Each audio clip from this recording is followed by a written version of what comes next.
Hello guys, good morning. So happy Monday sa lahat, no. So guys, nag-exercise na ulit ako, yung nagda-dance content na ulit ako guys, ina-update ko. Kasi nga guys, i-update ko din sa before kasi nung nag-exercise pa ako, nagda-dance content ako, tas na ano ako, parang na-feel ko yung parang yung chan ko even, yung walang, hindi siya lobo, hindi siya taba.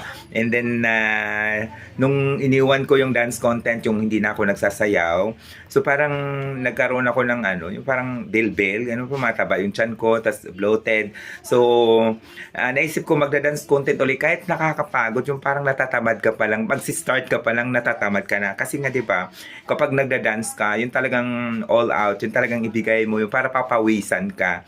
And of course, I know and alam natin lahat na maganda ang dulot ng magiging exercise na pagsasayaw kasi papawisan ka guys. Yung talagang sayaw na to the point na papawisan ka lahat na para kasi parang bumabawas yung tabs sa ating katawan, no? So, mga mga oils ganyan ilalabas talaga. So kaya yun kasi napansin nyo 'di ba yung ilang months wala na akong content na sasayaw. Ngayon, di ako nagvi-video pero basta gusto ko lang talagang magkaroon ulit ng dance content na routine para mag-i-even yung aking katawan. So, ito yung ano ngayon. So, before kasi talagang lumulubo yung chan ko, parang feeling ko, tataba ako. But now guys, di ba? So, di na yung bloated, di na yung before kasi talagang na-stress ako. Normal lang siya na ano ko. And like, nung umaga pa lang, ayan, nung umaga pa lang kasi parang malaki na.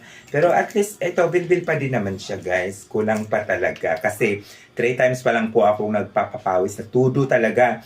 So, ayan. Ayan ha. So, alam ko, kulang pa sa ganun-ganun yan, kulang sa ganun-ganun, kulang sa ganun-ganun, hanggang sa ganun-ganun. Pero, gagawin ko yan para naman for my health fit. Kasi talagang hindi ako na-stress ako kapag medyo bloated, medyo mataba, kasi hindi ka na makapag-fit. So, di ba? So, for now, this is my body exposure muna. So, aray, i-continue ko yung ano ko, yung, yung aking routine para for my health benefits. Thank you. I love you always. Bye-bye. Thank you for continued support.